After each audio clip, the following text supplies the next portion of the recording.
our good friend, the great Rob Ninkovich. He joins us on the Harbor One hotline. Shocked, perhaps. I don't know. Ninko, good morning.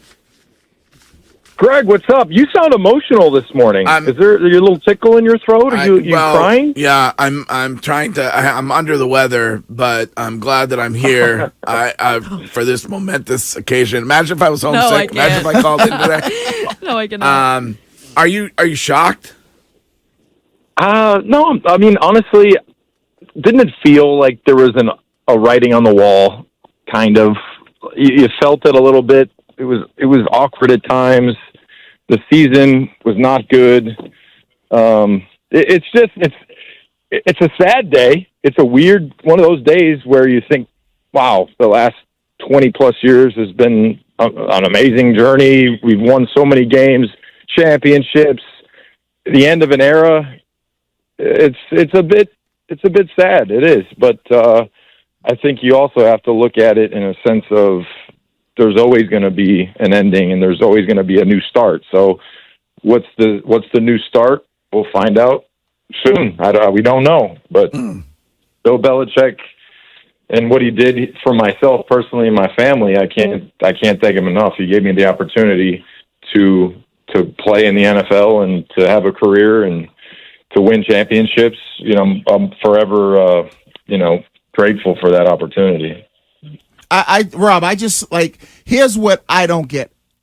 If people say that he's still a tier 1 coach and he could still coach and he's still a great coach and all those other things, I don't know why as an organization you would let a guy go that's still a great coach. I feel the same way about the Titans. If you feel like Vrabel's a great coach, you don't just let great coaches go. Yeah, maybe you figure out and maneuver some of his GM power. But I think this is a bad decision by the Patriots. We already saw it with Brady, and now we're going to have to suffer for another couple of years and see what Bill's doing and hope that the next guy, whoever that is, can be able to bring this organization back to the mountaintop. Yeah, I agree with you as far as good coaching and finding great coaching. It's really hard to find a great coach to understand everything, the ins and outs and the situational stuff that Bill does understand, similar to, Vrabel. I don't understand why the Titans fired Vrabel, but at the end of the day, there's a political aspect of things that we all know happen. There's relationships that we don't know behind the scenes that really affect who's going to come, who's going. And Vrabel, I assume him and the GM didn't get along. I don't know. But there was reports that there was, conflict in that department. So, maybe that had something to do with him not being around. As far as Bill, I was on the side of letting somebody else take over the personnel, but keeping him on as just strictly being the coach, right? Because that's what he does really well. He understands the game so much. He understands how to put guys in the right position to maximize what they have. So at the end of the day, this also could just be a time thing. I mean, look, let's move on from football and look at just relationships in general. There's people that have been married a long time and they just run out of time and they move on and they find something else. So that's another aspect that, the Patriots have been married to Bill for a very long time. The last 5 years hasn't gone the way that they wanted it to go since Tom leaving and some of the decisions with drafting certain guys, and it just didn't shape up the way that they thought it would shape up at this point. So at the end of the day, you look around the league right now, you lose Pete Carroll, Vrabel, and Bill Belichick. That doesn't make sense to me, but at the end of the day, there's a lot of things that don't make sense. Bill is going to coach somewhere else, right? I would assume that. I always had the impression that Bill was going to coach until there wasn't an option for him to coach. So he talks about still wanting to be a coach, having a passion, that there's going to be a team that would really want a guy like that being the head of their football team. And it's just this a couple minutes ago, it seems like there is a lot of agreement on the Falcons being the most likely destination. I saw Rap Sheet and Schefter mentioning that the Falcons would be the top option or leading candidate to get his services next year.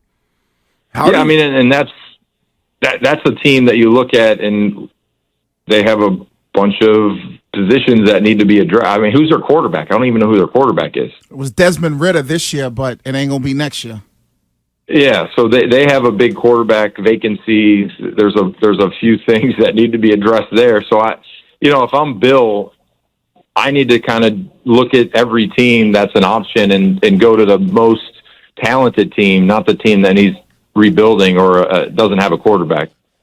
How do Falcons fans feel about their new head coach being the guy who led his team to the greatest comeback win ever against? Oh, they would love that. they would, they would love that. Just do it for us now, Bill. Yeah. That was my last game I ever played in. So, playing against the Falcons and Bill being the head coach of the best comeback in Super Bowl history, I'm sure it will remind fans every single day when they see his face.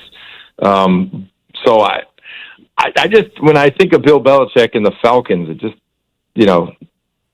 Bill doing the dirty bird, I just don't see it. It's weird. I mean, it is weird. It's 24 years of our lives. Yeah. In the case of Breece Hill, right, it's his entire life. Crazy. Bill Belichick has been the head coach of the New England Patriots for Breece's entire life. It's like how we felt when we saw Brady wearing a Bucs jersey. Right. It's like something ain't out. We live in a bizarre world here. Yeah. You know what's interesting? My nephew's here. He's been here for a week, and he's 20 years old.